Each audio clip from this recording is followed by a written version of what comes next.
Bismillahirrahmanirrahim. Assalamualaikum warahmatullahi wabarakatuh. Perkenalkan, nama saya Febi Rahayu, mahasiswi dari Institut Agama Islam Negeri Palopo. Adapun tujuan dari pembuatan video kali ini adalah untuk memenuhi tugas ujian tengah semester pada mata kuliah Ekonomi Perencanaan dan Pembangunan. Jadi inilah video interpretasi dari saya. Baik, bismillahirrahmanirrahim. Jadi pada kesempatan kali ini saya akan membuat video interpretasi dengan tema tantangan keuangan dan bisnis syariah. Nah, seperti yang kita ketahui bahwasanya bisnis syariah ini tengah mengalami tantangan berat di masa pandemi sekarang ini, khususnya pada sektor usaha mikro kecil dan menengah, di mana UMKM ini merupakan penyelamat perekonomian dalam berbagai krisis. Sementara itu, bisnis syariah ini juga dikenal memiliki daya tahan terhadap gejolak ekonomi. Namun, di tengah wabah COVID-19 ini, sanggupkah bisnis dan keuangan syariah akan tetap bertahan? Nah, inilah yang akan saya bahas pada video kali ini. Nah, sejak diberlakukannya aturan pembatasan sosial berskala besar untuk menekan penyebaran virus COVID-19 telah merubah peta bisnis dalam negeri. Di berbagai lini bisnis sudah mulai kesulitan dalam hal keuangan, tanpa terkecuali sektor UMKM hingga bisnis syariah itu sendiri. Nah, di mana seperti yang kita ketahui bahwasanya UMKM dan bisnis syariah ini yang mampu bertahan untuk melalui krisis ekonomi ini kembali diuji di tengah merebaknya virus COVID-19. Nah, bisnis perbankan syariah selama ini berada di sebagian besar sektor UMKM. Nah, perbankan syariah juga ikut terpengaruh karena sebagian portofolionya itu ada di sekitar sektor tersebut. Kemudian OJK sudah merespon baik akan hal ini. Jadi cara untuk mengatasinya yaitu OJK ini menerbitkan sebuah semacam relaksasi dalam bentuk POJK nomor 11 di tanggal 13 Maret yang lalu, di mana aturan OJK tersebut di mana di dalam aturan OJK tersebut ada keringanan buat perbankan, termasuk perbankan syariah, untuk memberikan kelonggaran kepada nasabahnya. Nah, dalam kondisi sekarang ini tidak hanya perbankan syariah saja yang berdampak, tapi di tempat lain juga. Namun tidak semua sektor berdampak buruk akibat COVID ini. Misalnya industri-industri yang berkaitan dengan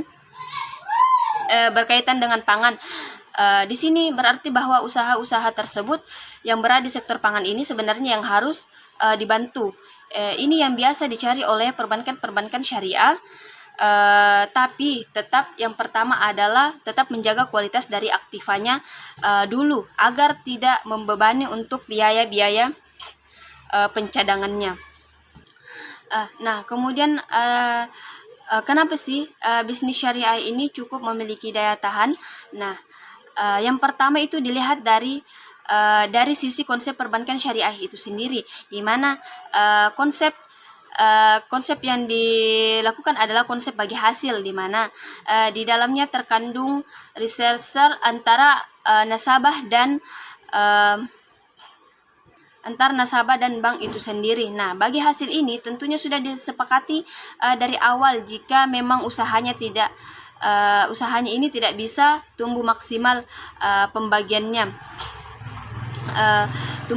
Di sini juga pembagiannya juga itu mengikuti apa yang terjadi dengan kondisi usaha masing-masing. Kemudian yang kedua adalah yaitu pola bagi hasil ini memberikan kelebihan, keleluasaan atau fleksibilitas kepada nasabah dan juga bank untuk lebih fokus dalam memikirkan usahanya, di mana di masa sulit sekarang ini karena dampak COVID-19 ini. Kemudian bisnis syariah di Indonesia juga ini punya market spesifik khusus, dan orang-orang ini cukup fanatik dengan bisnis yang mereka beli di perbankan syariah ini.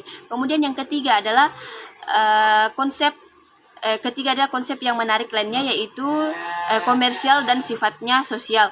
Nah, di mana hal tersebut tidak bisa ditemukan di perbankan konvensional yang sifat bisnisnya yaitu mengikuti syariah. Nah, yang sifatnya sosial ini ada yang namanya wakaf, zakat, infak. Nah, itu ya yang membuat syariah ini spesifik. Kemudian yang berikut yaitu dilihat dari statistik total aset perbankan syariah di Indonesia sekarang ini sudah mencapai 529 triliun. Nah, jadi bagaimana sih daya tahan bisnis syariah dengan adanya new normal ini? Nah, jadi dengan adanya pandemi COVID-19 ini telah merubah behavior masyarakat atau nasabah dengan adanya PSBB atau social distancing, dan di mana banyak cabang bank terbatas dibuka seperti halnya di Mandiri, di mana hampir 50% cabang banknya itu tidak beroperasi. Dalam hal ini adalah di perbankan syariah. Nah, untuk kedepannya yang harus dibangun yaitu capability digital banking, jadi online banking. Nah, dengan kondisi yang ada, dengan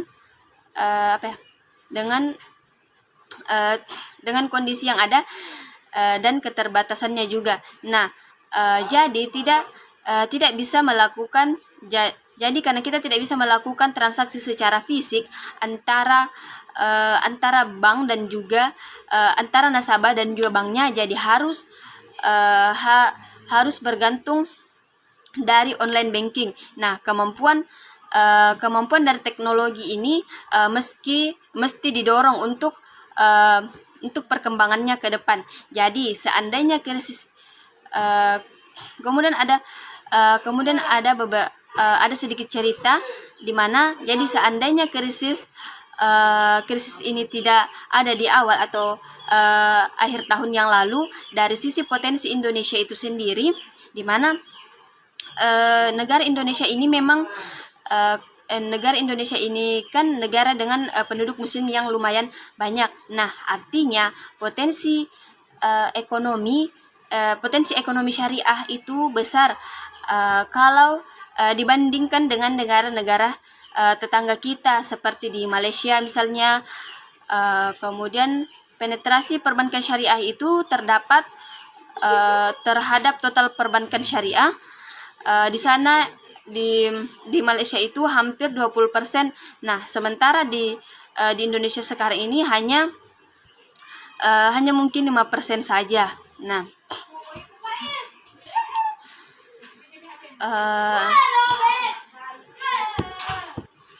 pada wattflash yang lebar ini sebenarnya ada potensi yang nanti bisa digarap dari bagaimana kita harus menggarap potensi yang dilihat dari kemampuan dari bisnis syariah itu sendiri. Nah, di samping dari delivery channel ini, syariah juga mampu membangun produk yang inovatif, produk yang sesuai dengan yang diharapkan oleh nasabahnya, dan juga kemampuan responsiveness-nya, di mana baik dari sisi aset maupun sisi liabilitasnya. Nah, inilah yang membuat syariah juga bisa bertahan dan maju di tahun-tahun nanti kalau kita sudah sampai di posisi new normal era. Nah, terkait bisnis syariah menurut saya inilah peluang yang sebenarnya. Kenapa? Karena kita menghadapi konsumen yang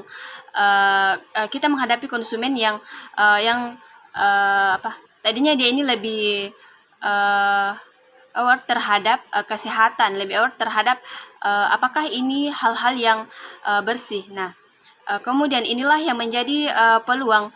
Kenapa? Justru sifat dari bisnis syariah itu kan bukan hanya halal tapi juga thayyib. Jadi itu harus menjadi satu kompetitif yang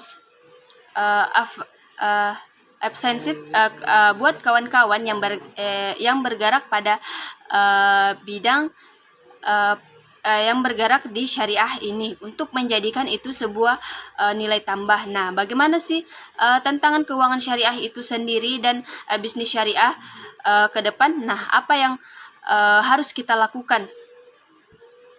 Jadi bisnis syariah ini kan memiliki potensi yang cukup dengan adanya relaksasi oleh OJK nomor 11, kemudian juga dengan adanya Perpu tahun 2020. Nah, ini dikeluarkan untuk menyediakan sekitar 150 triliun stimulus di 150 triliun stimulus di bidang ekonomi syariah. Nah, seperti UMKM, kita sebetulnya bisa mensupport syariah ini dari sisi perbankan itu sendiri maupun juga dari sisi pemerintahannya. Jadi harapannya ke depannya ini dengan bersama-sama ini syariah ke depan itu akan menjadi bagian dari bagian yang kontributor yang optimal untuk Indonesia, di mana syariah walaupun sekarang ini belum optimal tapi potensinya besar dan bisa digarap ke depan untuk di masa yang akan datang. Kemudian dengan adanya tantangan ini, bagaimana mengkombinasikan kemampuan digital teknologi mungkin dan juga peluang dari bisnis syariah ini pasca pandemi COVID ini, di mana keperluan